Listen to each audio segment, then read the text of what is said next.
नमस्कार दोस्तों, stock market studies में फिर से एक बार आपको बहुत बहुत स्वागत है। तो आज मैं फिर से आपके सामने कुछ इंपॉर्टेंट कंपनी का अपडेट शेयर करने वाला हूँ। तो इस वीडियो को पूरा लास्ट तक देखिएगा और अभी तक अपने चैनल को सब्सक्राइब नहीं किया तो जरूर कर लीजिएगा। कंटिन्यूसली इन्फॉर्मेशन और अपडेट इसी चैनल के माध्यम से आपको मिलता रहेंगे। तो सबसे पहले मैं बात करूंगा टाटा पावर के बारे में। देखिए, टाटा पावर के ऊपर ज़्यादा कुछ डिटेल्स में बताने का ज़रूरत नहीं है, क्योंकि इस कंपनी के ऊपर हर किसी को नज़र है, हर किसी व्यक्ति जानते हैं इस कंपनी के बारे में। क्योंकि टाटा ग्रुप की एक सबसे बड़ा एक पावर सेक्टर के ऊपर काम करने वाला कंपनी है, वो है टाटा पावर। और टाटा पावर देखिए जिस तरीके से खुद के बिजनेस को डाइवर्सिफाइड कर रहे हैं, कंपनी बता रहा है कि 2047 में कंपनी खुद के जो रिन्यूएबल एनर्जी है उनमें 100% कंपनी काम करने वाला है। आज बेसिकली कंपनी का दो अलग अलग प्रोजेक्ट के ऊपर काम कर रहा है। जैसे कंपनी के बेसिकली जो प्रोजेक्ट है उसके बारे में बात करूँ तो कंपनी के मेजर जो सेक्टर है वो ट्रांसमिशन डिवीजन के ऊपर है। और बाकी देखिए पावर जनरेशन के ऊपर है 30%, और बाकी रेन्यूएबल एनर्जी के ऊपर 15%। देखिए, रेन्यूएबल एनर्जी बहुत कम है और इसी को कंपनी 100% करना चाहते हैं। और 100% कब करने का टारगेट रखा है? 2047 के अंदर। 2047 के अंदर अंदर होने का चांसेस है। अभी देखिए, एक मजेदार बात है, कंपनी के थर्मल पावर प्रोजेक्ट के ऊपर 46% पावर जनरेट हो रहा है। और इसी थर्मल पावर प्रोजेक्ट को वो पूरा का पूरा बंद करने वाले हैं, क्योंकि यहाँ पे वो कंपनी यही बता रहा है कि थर्मल पावर प्रोजेक्ट को बंद करके उस जगह पे वो ग्रीन एनर्जी के ऊपर काम करेंगे। तो देखिए, इसीलिए कंपनी 70,000 करोड़ के आसपास टोटल इन्वेस्टमेंट ग्रीन एनर्जी के ऊपर करने का फैसला लिया। और मुझे लग रहा है इसी कारण की वजह से एक अच्छा खासा मोमेंटम जर्नी देखने को मिल सकता है। अभी देखिए, कंपनी के ऊपर एक फिर से एक अपडेट है, जहाँ पे आप देख सकते हैं टाटा पावर रिन्यूएबल एनर्जी। आप देख सकते हैं commission 200 megawatt solar project in Bikaner. तो बीकानेर में आप देख सकते हैं बीकानेर में कितना 200 मेगावाट का टोटल प्रोजेक्ट यहाँ पे कंपनी को मिला है। और इस प्रोजेक्ट मिलने के चलते हुए कंपनी का जो रिन्यूएबल एनर्जी पावर जनरेट का जो मतलब जनरेट पावर जनरेट का जो सिचुएशन है वो बढ़ता हुआ देखने को मिलेगा। तो कंपनी जिस तरीके से टारगेट फिलअप करने के लिए जा रहा है, जिस तरीके से टारगेट को लेकर चल रहा है, वो टारगेट बहुत बड़ा है। और टाटा ग्रुप हमेशा उस टारगेट को फिलअप करते आज तक हमेशा देखने को मिलता है। टाटा ग्रुप जब भी कोई कमेंट किया है उस कमिटमेंट को हमेशा वो रखते हैं।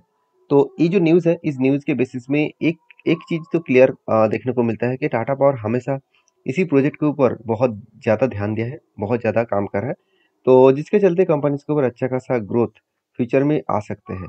क्योंकि आप यहाँ पे देख सकते हैं totally Tata power renewable energy limited Monday said it has commission 200 megawatt solar project in Bikaner.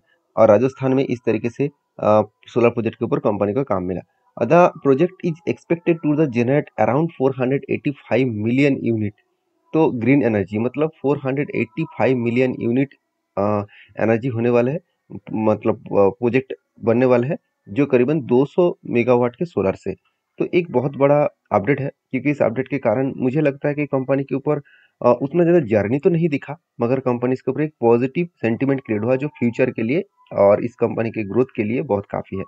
क्योंकि कंपनी की जो परफॉर्मेंस है उस हिसाब से बात करूँ, कंपनी के ऊपर बेस्ट परफॉर्मेंस आपको यही लगेगा कि कंपनी के सेल्स में कभी भी कमियां नहीं है। एक्सपेंस को भी कंपनी कंटिन्यू करने के बाद कंपनी का नेट प्रॉफिट 480 करोड़ से बढ़ते बढ़ते आज 1000 करोड़ तक पहुंच चुके हैं। 1050 करोड़ और 1000 करोड़ और 500 करोड़, इस तरीके से कुछ कुछ प्रॉफिटेबिलिटी कंपनी का लगातार पॉजिटिवली देखने को मिले। बाकी देखिए, कंपनी के ऊपर एज ए इन्वेस्टर प्रोमोटर से लेकर एफआईडीएस पब्लिक हर किसी के पास अच्छा खासा इन्वेस्टमेंट आपको देखने को मिलेगा। प्रोमोटर के पास 46% होल्डिंग है, एफएस के पास 9.85% होल्डिंग है, डीएस के पास 16% और पब्लिक के पास 26.87% के आसपास होल्डिंग्स देखने को मिलेगा। तो बेस्ट तरीके से यहाँ पे होल्डिंग्स आपको यहाँ पे देखने को मिल जाएगा। बाकी इस कंपनी के ऊपर as a technically chart patterns के विषय में बात करूँ तो मैं जब एक ट्रेड लिया था तो मैंने आपको शेयर किया कि यहाँ पे एक रेंज बन रहा है। इस रेंज को जब ब्रेकआउट करेगा उसके बाद रीटेस्ट करेगा तब मैं एंट्री लूंगा। तो फाइनली रीटेस्ट किया और एक ग्रीन कैंडल मुझे दिखा, तो उसी के ऊपर मैंने क्या किया, एंट्री ले लिया। तो एंट्री लेने के बाद देखिए थोड़ा सा ऊपर जाने के बाद नीचे आए थे, तब नीचे आया तब भी मैंने आपको बताया कि मैं होल्ड कंटिन्यू करूंगा, क्योंकि मेरा जो टारगेट रहेगा वो करीबन 455 रुपीज़ के आसपास। अभी देखिए धीरे धीरे करके कंपनी क्या कर रहा है, धीरे धीरे करके वो ऊपर जा रहा है। और मज़ेदार बात ये है कि जो कंटिन्यूसली अब लेवल को देखेंगे तो जो लो है, इसका जो लो है वो प्रीवियस जो लो है उस लो को बीट करके कंपनी आगे बढ़ रहा है। मतलब वो लोअर हाई बनते चले जा रहे हैं, लोअर हाई बनते चले जा रहे हैं, इस तरीके से कोई सिचुएशन आपको देखने को मिलेगा।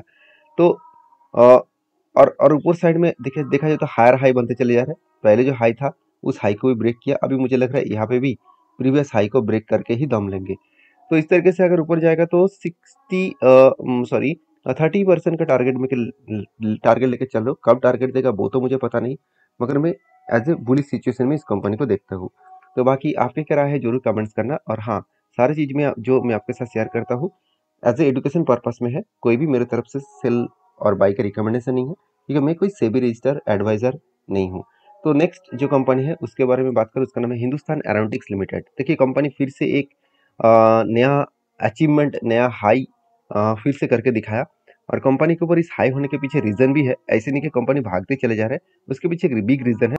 आप देख सकते हैं Hindustan aeronautics limited achieve record revenue of rupees 29,800 crore for the financial year 2023 से 2024। मतलब कंपनी ये बता रहा है कि बिग अचीवमेंट कंपनी कर चुके हैं। बिग अचीवमेंट वो किस तरीके से, कंपनी बता रहा है कि इस बार रिकॉर्ड हाई कंपनी का रेवेन्यू जनरेट हुआ है।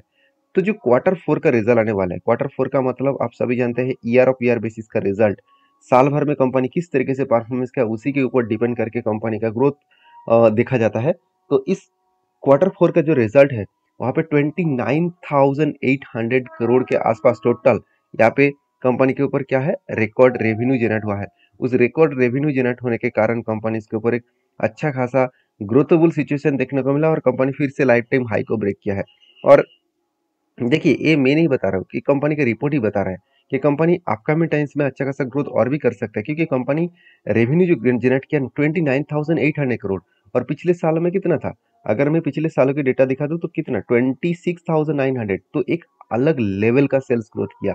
26,900 से बढ़ के कितना हो चुके हैं 29,800, ऑलमोस्ट ऑलमोस्ट 1,000 करोड़, सॉरी माफी चाहता हूँ, ऑलमोस्ट ऑलमोस्ट 3,000 करोड़ के आसपास कंपनी का रेवेन्यू एक्स्ट्रा जनरेट हुआ।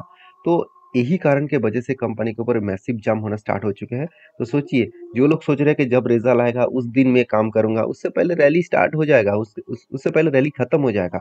जब रिजल्ट आएगा ना तब लोग माल बेचना स्टार्ट कर देंगे। तो बहुत सारे लोग मुझे ये भी पूछते रहते हैं, सर रिजल्ट अच्छा हुआ, स्टॉक भागा नहीं, उल्टा गिर गया क्यों? क्योंकि पहले से वो रैली हो चुके हैं, पहले से वो एंटी हो चुके हैं, पहले से रैली हो चुके हैं। तो लोग रिजल्ट के दिन वेट कर रहा था, उस दिन वो माल बेचेंगे, क्योंकि वो रिटेल पब्लिक उस जगह पे एंट्री करेंगे, तो जो लोग माल खरीदारी करके रखे थे वो लोग माल बेचेंगे। तो सिचुएशन को समझकर काम करना। बहुत सारे लोग ट्रेडिंग तो कर कर लेते हैं, मगर उसको रूल्स पता नहीं होता, कब खरीदना है कब बेचना है। तो इसके लिए आप सारी चीज़ों को समझिए, सारी चीज़ों को सीखिए, मार्केट में टाइम दीजिए। यहाँ पे कोई ऐसे नहीं कि आज एक दिन आए और और ट्रेड कर लिया और प्रॉफिट हो गया चल गए। तो ऐसे होगा नहीं, एक दो दिन शायद आपको प्रॉफिट मिल जाए, बाकी दिन आपको लॉसेस ही मिलेगा। तो देखिए, ये मैं आपको डरा नहीं रहा हूँ, आप खुद के एक्सपीरियंस करेंगे तो आपको खुद पता चलेगा।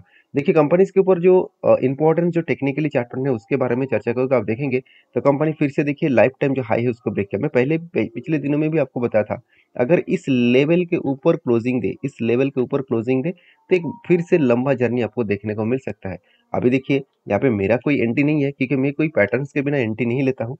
तो यहाँ पे कब तो बना, मुझे एक हैंडल पैटर्न मिलता तो जरूर मैं एंट्री लेता, मगर मुझे नहीं लग रहा कि इतना आसानी से हैंडल पैटर्न मिलेगा। इस तरीके से रिजल्ट अपडेट आया और जिस तरीके से वॉल्यूम क्रिएट हुआ, तो वो एक लंबा जर्नी कर सकते हैं। तो आपके क्या राय है इस कंपनी के ऊपर जरूर कमेंट्स करना। नेक्स्ट जो कंपनी है उसका नाम है रिलायंस इंडस्ट्रीज लिमिटेड।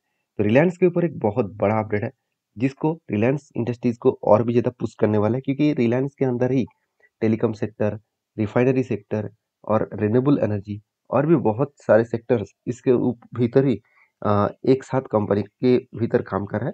तो उनमें से आप एक चीज़ों को देख सकते हैं कि रिलायंस के ऊपर एक अपडेट है कि रिलायंस का जो जियो है वो added over 41 lakhs new mobile user. तो जनवरी के डेटा के हिसाब से Airtel added over 6 lakhs subscriber, मगर यहाँ पे रिलायंस जियो ने कितना किया 41 लैक्स। तो कितना बड़ा एक अचीवमेंट है, आप सोचिए कि सबसे बड़ा अचीवमेंट रिलायंस को मिला है। तो जियो का जितना कस्टमर बढ़ेगा उतना ही जियो का फायदा होगा। तो ट्राई की रिपोर्ट के हिसाब से ऑब्वियसली एक बहुत बड़ा अपडेट है, जिस अपडेट के चलते ही रिलायंस के ऊपर अ, अच्छा खासा एक जर्नी आपको देखने को मिल सकता है। तो रिलायंस के ऊपर जो जर्नी स्टार्ट हुआ है बहुत दिनों पहले से हो चुके हैं। एक कप तो बना, उसके बाद एक हैंडल पैटर्न बना, और कप विद हैंडल पैटर्न बनने के बाद फाइनली यहाँ पे क्या हुआ, ब्रेकआउट हुआ और ब्रेकआउट कंफर्मेशन भी हो चुके हैं।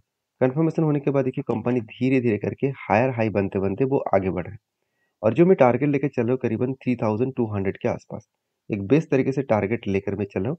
बाकी इस टारगेट को कब फिल अप होगा, किस तरीके से होगा वो तो मुझे पता नहीं है मगर मुझे लगता है कि अच्छा खासा यहाँ पे टारगेट मिलने का चांसेस है। तो आप अगर इस कंपनी के ऊपर काम करना चाहते हैं, तो एक बार सारी चीज़ों को एनालिसिस करिए उसके बाद काम करिए। वीडियो अच्छा लगे तो प्लीज़ लाइक करिए। मिलते हैं नेक्स्ट वीडियो में, तब तक के लिए धन्यवाद।